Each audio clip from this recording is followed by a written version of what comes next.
করে আমি কিছু বুঝতে পারছি না কিভাবে কি করতে হবে। বুঝতে পারবি কেন? তুই কিছু কাজ করছিস কি?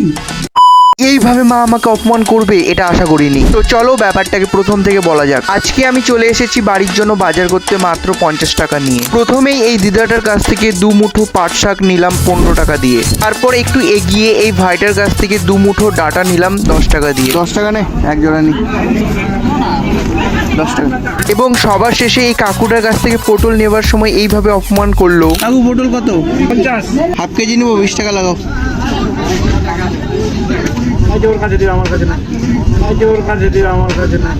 गजब बेइज्जती है।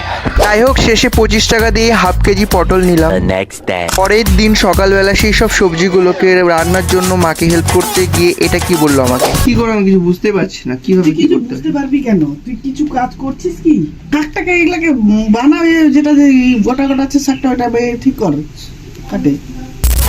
একাই রান্না করো, আর কোনোদিনও হেল্প করবো না। যাই হোক তারপর মা একা একাই সম্পূর্ণ রান্নাটা করলো। তো আজকের ভিডিওটা এখানেই শেষ করছি। আরো এমন রান্নার ভিডিও দেখতে চাইলে কমেন্ট করো।